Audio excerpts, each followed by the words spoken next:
Apalagi setan, itu cowok yang ada di sampingmu cewek, setan itu. Pergi pengajian sama cowoknya, beleng. Masa dengar pengajian pegang remas-remas tangannya cewek? Siapa ajar kok? Dengar pengajian kesempatan dalam kesempitan. Kasih halal dulu, nikah baik-baik. Kalau sudah nikah halal 24 jam, biar kau tidak keluar kamarmu 3 hari. Bahkan kalau sudah nikah menurut Quran, istrimu adalah sawah ladangmu. Istrimu adalah sawah ladangmu. Silakan kau datangi dia dari arah mana saja. Itu bahasa Quran. Namanya bapak punya sawah, hak garap ada sama bapak. Mau dicangkul dari depan boleh. Cangkul dari belakang boleh. Cangkul dari samping boleh. Cangkul sambil jungkir balik boleh. Yang penting jangan kau cangkul sawahnya orang cilaka. Namanya sawah, kita punya sawah.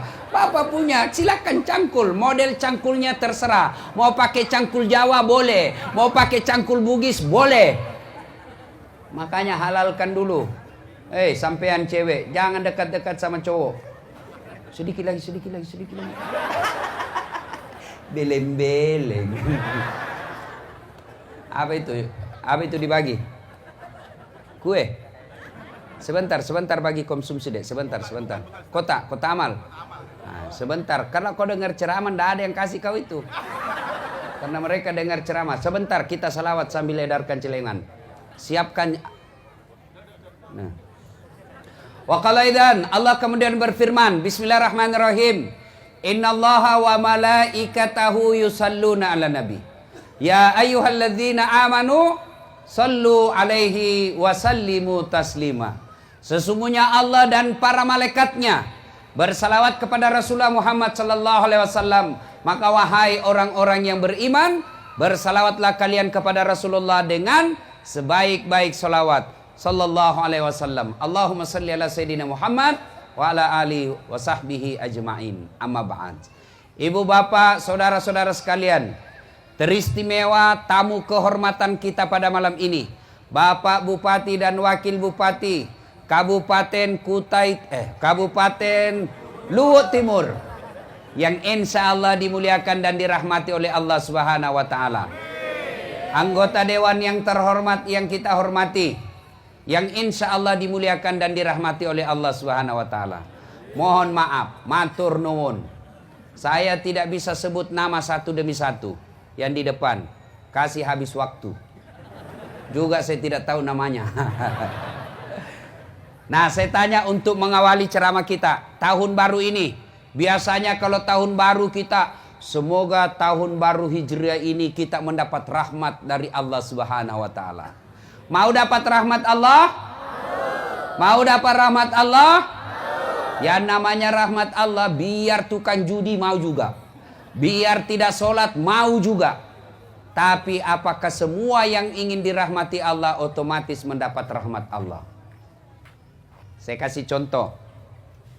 Pengumuman dari pemerintah Luhut Timur, penerimaan calon pegawai negeri sipil yang sudah masuk S1,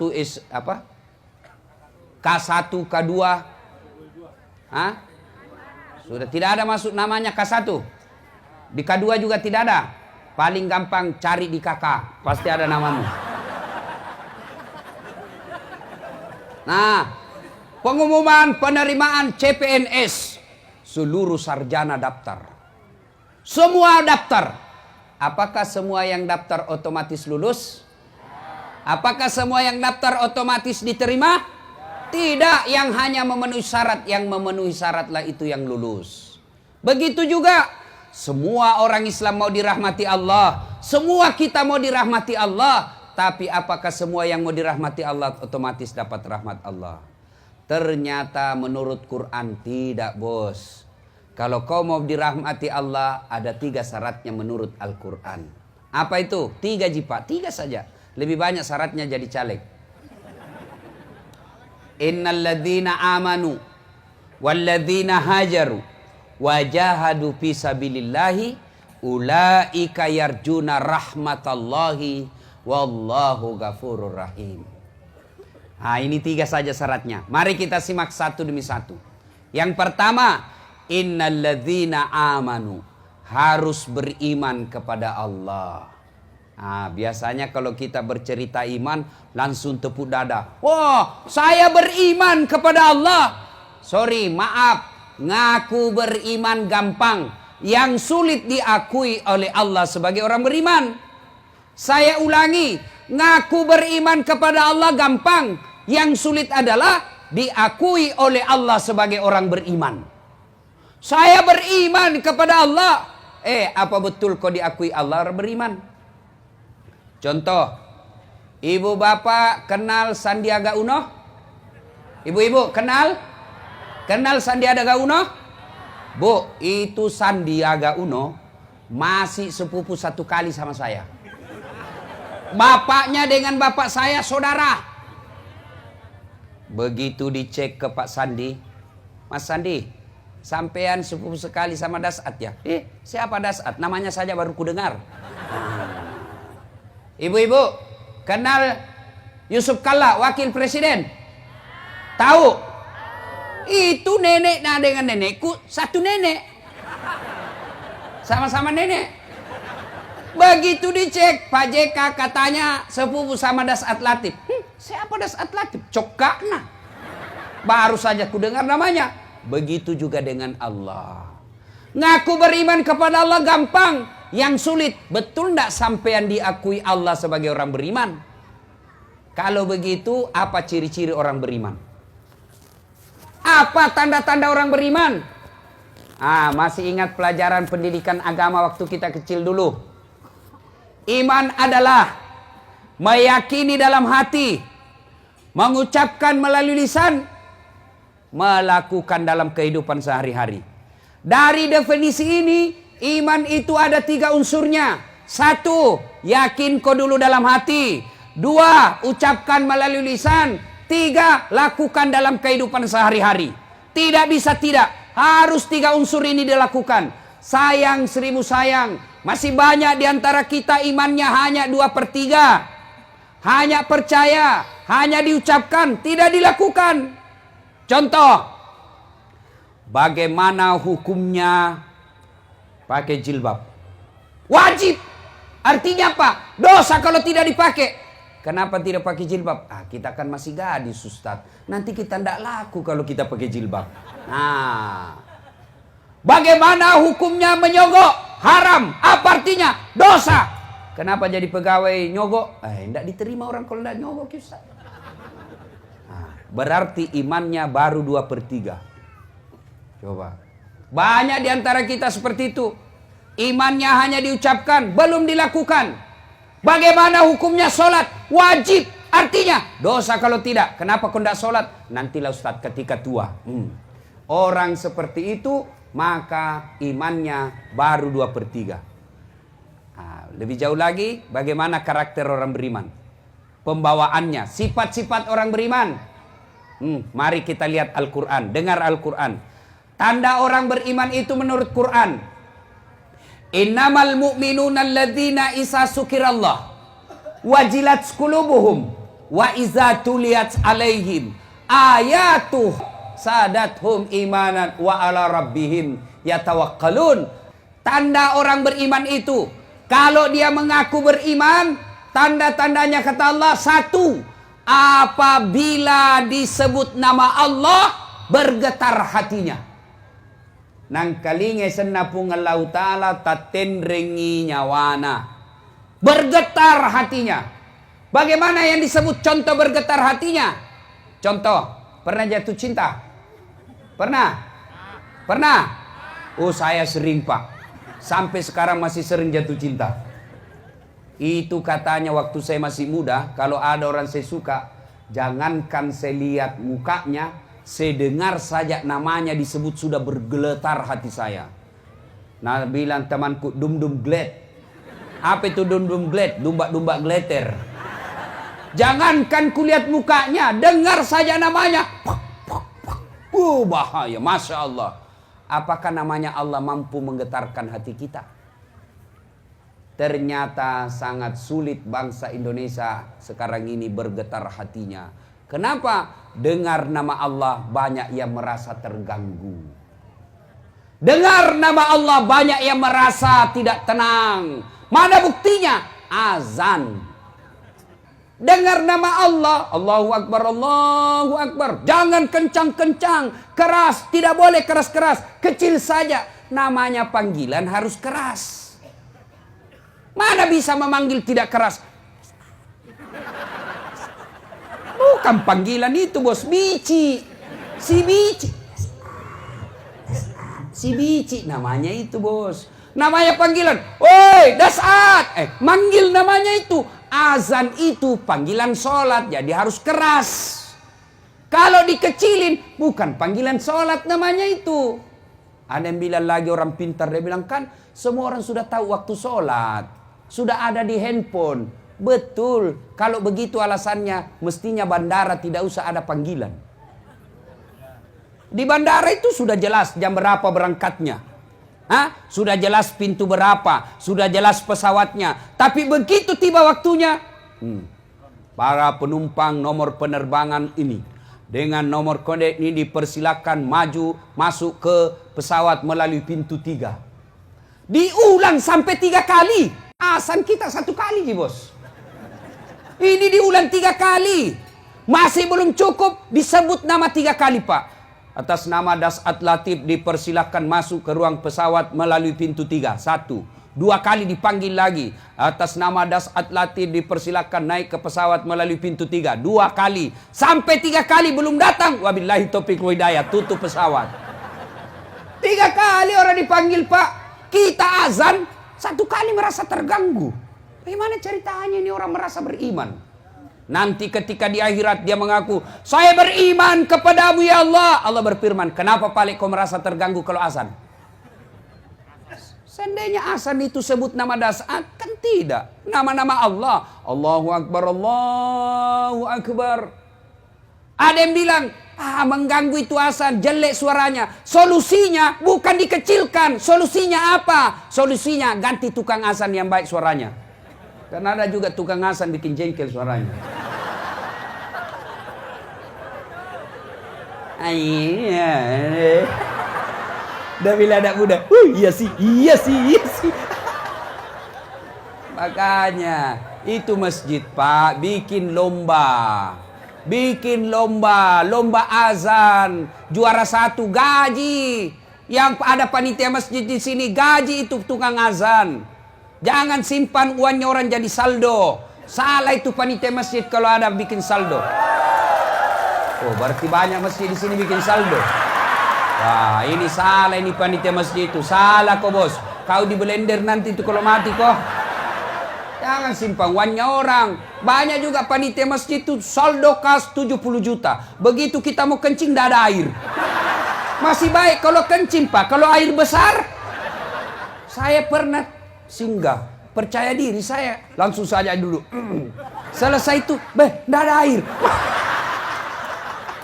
Kalau kencing, Pak, masih aman, bisa saja digalate saja. Tapi ini, ada kuning-kuning. Ini kesalahan panitia masjid. Jangan simpan suannya orang.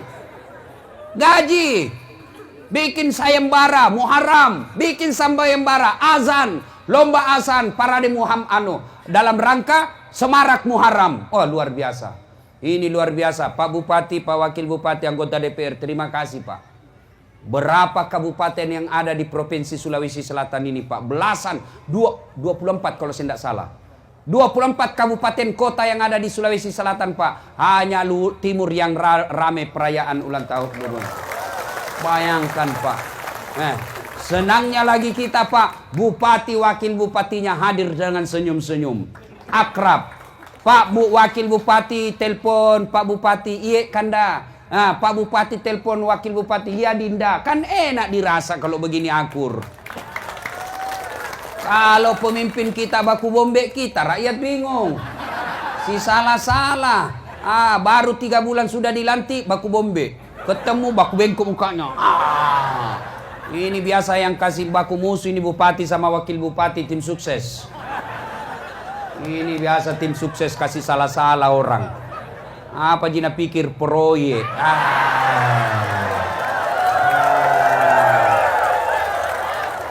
Jangan marah Pak, siapa suruh panggil saya? Ada pemborong di sini? Ada? Hati-hati pemborong Pak. Banyak pertanyaanmu nanti kalau mati kok. Kenapa itu jembatan belum diresmikan sudah rusak?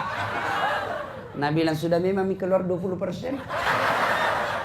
Kenapa keluar 20%? Sponsor waktu pilkada. Kenapa sponsor di pilkada? Masyarakat tidak mau pil kalau tidak ada uang. Nah, Bapak juga cilaka. Jadi jangan salahkan, sama-sama Bapak salah. Coba kalau politik tidak ada money politik, rakyat tidak mau terima sogok, pemerintah yang mau dipilih tidak mau memberi sogok, aman negara kita ini Pak. Mau dekat-dekat pilpres ini jangan terima sogok Pak. Kalau ada yang mau sogok, kalau mau bantu negara baik, rekam, lapor di polisi. Polisi juga jangan mau disogok. Jangan langsung 86. Atur damai. Bleh.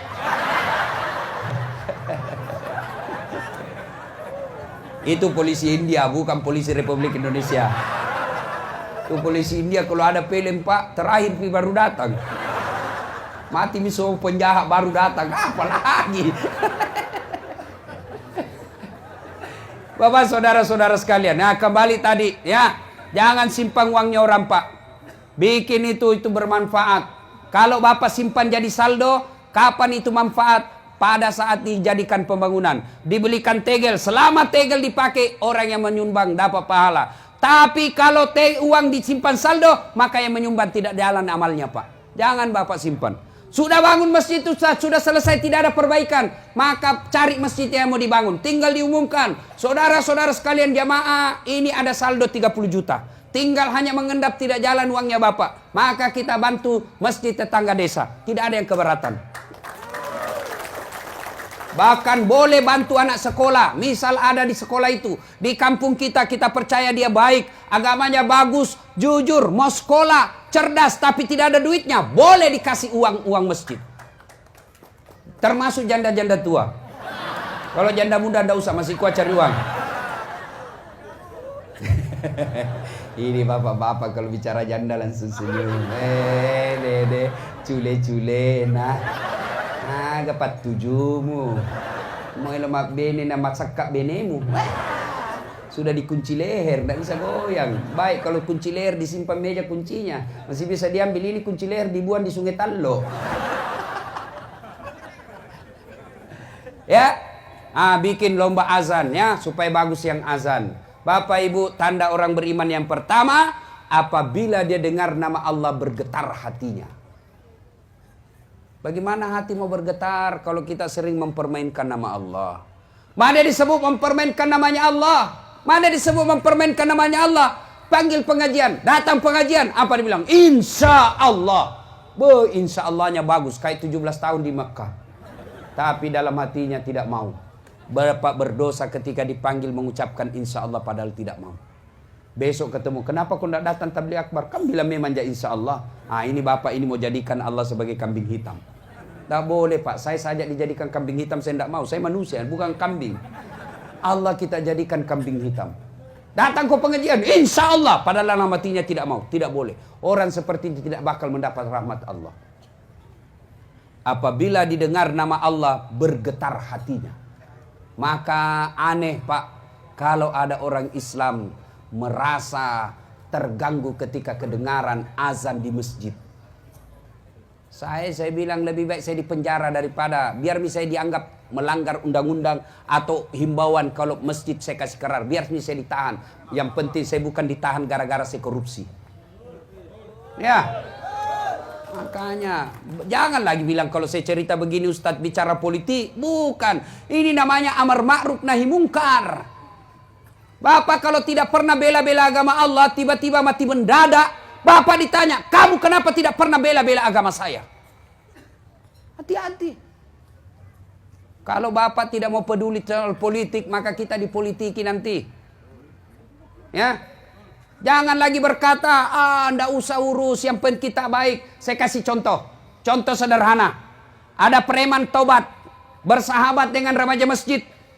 Ini remaja masjid, panitia masjid, bersahabat dengan preman tobat. Ini preman tobat. Tiba-tiba dia datang sama ini Ustadz. Raja masjid. Ustadz, ada di kampung kita ini bangun warung. Tapi minum-minuman keras na jual. Apa nak bilang ini Ustadz? Jangan kurusi. Yang penting kita tidak pergi minum di situ. Bulan depan lagi-lagi datang ini preman tobat. Pak Ustadz, tambah rame itu warung. Masuk nih semua anak-anak muda sekampung tak mabuk-mabuk di situ. Apa dia bilang Pak Ustadz? Biar yang penting tidak nak ganggu ki. Bulan depan datang lagi Ustadz, tambah rame mi Ustadz. Bukan cuma narkoba nak jual, bukan cuma minuman, jual mi juga narkoba. Banyak mi juga cewek-cewek di situ. Berzina dia sana. Apa dia bilang? Biar mi yang penting kita bisa sholat di sini dengan tenang. 1 tahun kemudian datang lagi ini preman tobat. Pak Ustadz, mau digusur ini masjid. Sambarang. Apa mau digusur? Pengajian juga mau dibubarkan. Sambarang. Ayo kita lawan. Sebelum terlambat. Apa nak bilang preman tobat? Terlambat mau kok. Kenapa? Mereka lebih banyak dari kita. Ini Pak, kalau Bapak tidak peduli soal politik. Bapak tidak peduli soal amar ma'ruf. Bapak masih selamat sekarang. Bapak masih bisa sholat sekarang. Tapi kalau kita tidak peduli dengan agama, anak nanti bagaimana ketika kita sudah dikubur? Maka harus kita peduli. Kalau kita tidak peduli, maka siap-siaplah kampung halaman kita jauh dari rahmat Allah. Alhamdulillah bupati dan wakil bupati peduli. Salah satu diantaranya bikin tablik akbar seperti ini. Tuh tanda pertama orang beriman. Disebut nama Allah, bergetar hatinya. Yang kedua menurut Quran, apabila mereka mendengar ayat-ayat Allah, bertambah imannya. Selesai dengar pengajian, tambah imannya. Selesai dengar dakwah, makin baik imannya. Itu orang yang beriman. Jadi kalau dia bilang, pulang dengar ceramah, Pak Bupati, siapa panggil tadi itu Ustadz? Pak Wakil yang hubungi. Kasih tahu itu Pak Wakil. Jangan lagi panggil itu Ustadz ceramah. Kenapa bilang begitu? Nah bagus ceramahnya. Tidak bagus, saya tidak suka. Kenapa? Masa empat na bahas saya terus nak kena? Ini mati hatinya orang begini Pak. Malah diceramai apa dia bilang? Dia bilang orang Bugis, tanten ton janjen jong, tangi tamu lo tangi taku, jame jamamu, jame jamaku, wita topi na witai, wita to tula cilaka. Ada orang begitu Pak, keras hati tidak mempan nasihat. Tapi kalau selesai dengar dakwah dia bilang, betul itu tadi Ustadz ngomong. Saya dia kena semua itu. Semua ceramahnya Ustadz, saya ditempelin rasanya itu. Insya Allah malam ini saya mendapat hidayah. Besok saya akan berubah dengan sebaik-baiknya. Itu orang beriman itu. Tapi kalau dia tidak ada perubahan, berarti dia tidak masuk orang beriman. Nah inilah syarat pertama beriman kepada Allah Subhanahu wa ta'ala. Innal ladzina amanu. Yang kedua, walladzina hajaru. Mereka berhijrah di jalan agama Allah. Apa yang dimaksud hijrah? Hijrah dalam konsep sejarah, berpindahnya Nabi dari Makkah ke Madinah, itu hanya sekali terjadi dalam hidup ini. Tapi kalau hijrah dalam arti konsep perjuangan, maka tiap hari kita bisa lakukan. Hijrah apa? Contoh, kalau hijrah dari Makkah ke Madinah, itu sekali saja. Tapi kalau kita ambil konsepnya, hijrah itu, maka kita harus mengambil pelajaran dari hijrah. Apa pelajaran dari hijrah? Contoh sekali, contoh. Nabi ahli Mekah. Nabi lahir di Mekah. Diusir. Siapa yang mengusirnya? Pamannya sendiri. Siapa yang mengusirnya? Sepupu satu kalinya sendiri, Abu Sofyan. Saudaranya bapaknya Abu Lahab. Saudaranya sendiri, sepupunya sendiri, ngusir Nabi pindah dari Mekah.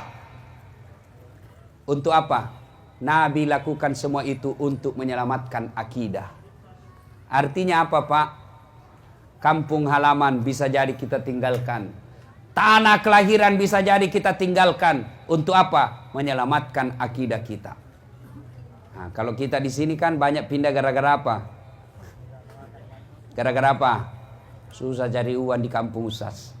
Lebih kita pindah ke sini. Apa itu salah? Tidak salah. Selama Bapak cari nafkah, tidak menghalalkan segala cara. Rasulullah dalam arti konsep pindah dari Makkah ke Madinah sekali saja. Tapi ambil sejarah yang ada dalam sejarah itu. Sejarah apa? Pindah dari Mekah. Apa yang bisa kita ambil? Pelajaran apa? Umar. Ambil juga pelajaran dari apa? Suraqah bin Malik. Dua manusia ini berniat membunuh Nabi. Niat datangi Nabi ke rumahnya untuk apa? Membunuh Nabi. Suraqah bin Malik mengejar Nabi dengan niat apa? Membunuh Nabi. Tapi apa yang terjadi? Dapat hidayah, pulang ke rumahnya dalam keadaan sudah beragama Islam. Sebaliknya kita banyak orang Islam keluar rumah dalam keadaan Islam, pulang membawa murka Allah. Kenapa? Pulang bawa barang haram, maling, nyuri, korupsi, nyogok, nipu. Itu hati-hati. Ada di sini? Ada? Biasa yang bawa pulang barang haram itu pedagang. Kok bisa Ustadz? Ya nipu pembeli. Terutama misal penjual beras. Ada penjual beras? Banyak. Hati-hati, jangan sampai Bapak tulis 2 kilo padahal tidak cukup 2 kilo. Meskipun selisihnya hanya, ya mungkin 1 gelas selisihnya, maka Bapak napanya nipu. Itu haram. Apalagi nyogok. Ada suka nyogok di sini? Jadi pegawai nyogok. Dia bilang temanku, susah Ustadz. Tidak bisa orang jadi pegawai kalau tidak nyogok. Siapa bilang saya jadi pegawai tidak nyogok? Adik saya lulus juga di pegawai tidak ada nyogok. Fotokopi aja kita bayar. Ini sekarang dia bilang susah. Biar kita S2, S3. Tapi kalau tidak D3, tidak lulus. Sedih. Bagaimana ceritanya? Nah tinggi itu S2 daripada D3. Dia bilang D3 itu Ustadz duit dan lek deking. Bapak jadi pegawai nyogok selama Bapak terima gaji haram. Bahkan termasuk pensiunnya haram. Tuh kalau kita nyogok jadi pegawai, saya heran juga. Terlalu menggebu-gebu jadi pegawai negeri. Apa hebatnya itu jadi pegawai negeri? Apa hebatnya jadi pegawai negeri? Tolong tunjukkan saya pegawai negeri tidak ada utangnya di koperasi. Coba ada semua itu. SK pegawainya di bank. Ada semua di koperasi. Apa pegawai negeri? Ada semua itu utangnya. Apa pegawai negeri? Tanggal 1 sampai tanggal 10 makannya apa? Sari laut. Tanggal 11 sampai tanggal 20 turun mie sedikit, sari mie. 21 sampai 30 saridon. Oh sakit kepala. Gaji habis, cicilan belum lunas. Apa itu? Gali lubang, tutup lubang. Kalau ada pegawai negeri di sini mobilnya harga 500 juta, pasti korupsi. Kecuali ada kebun sawitnya. Beda. Bapak saudara-saudara sekalian. Nah, kita ambil hikmah dari itu. Hijrah itu pindah. Pindah dari yang dilarang menuju yang diperintah Allah. Bahasa sederhananya, hijrah itu taubat. Ada enggak orang di sini tidak punya dosa? Ada di sini tidak punya dosa? Semua kita punya dosa. Ini satu kisah. Kisah ya. Ada anak muda preman. Banyak sekali orang dia bunuh. Begitu dia dengar taubat, anjuran untuk bertobat, dia datang ke rahib. Pendeta lah kalau zaman dulu, belum masuk Islam waktu itu. Dia datang ke Pak Rahib, pendeta. Pak pendeta, kira-kira diampuni dosaku? Nah bilang ini pendeta, rahib. Apa dosamu? Nah bilang saya ini pembunuh, 99 orang kubunuh. Bah, banyaknya itu. Kau tidak bakal diampuni, kamu orang busuk. Marah ini anak muda karena jengkel, dia tikam juga itu orang. Tapi dia tidak putus asa. Dia datang lagi ke pendeta yang lain. Pak pendeta diampuni dosaku. Dia bilang ada pada dosamu. Dia bilang tadinya 99 orang kubunuh. Tapi ada lagi di sana kasih jengkel kak. Cukup 100. Kira-kira diampuni tidak dosa saya? Apa kata rahib pendeta ini? Anak muda, dosamu besar. Tapi ampunan Allah jauh lebih besar. Kalau kau betul-betul bertobat, kau datang ke desa seberang. Berkumpul kau dengan orang-orang soleh di sana. Ini anak muda senang betul mendapat berita gembira. Maka dia jalan terus, jalan, tidak peduli makan, tidak peduli minum, akhirnya mati di jalan. Mati. Wah, bertengkar malaikat penjaga surga dan penjaga neraka. Dia bilang penjaga neraka ini bagianku. Dia bilang penjaga surga tidak, ini bagian saya. Dia sudah bertobat. Bertengkar, akhirnya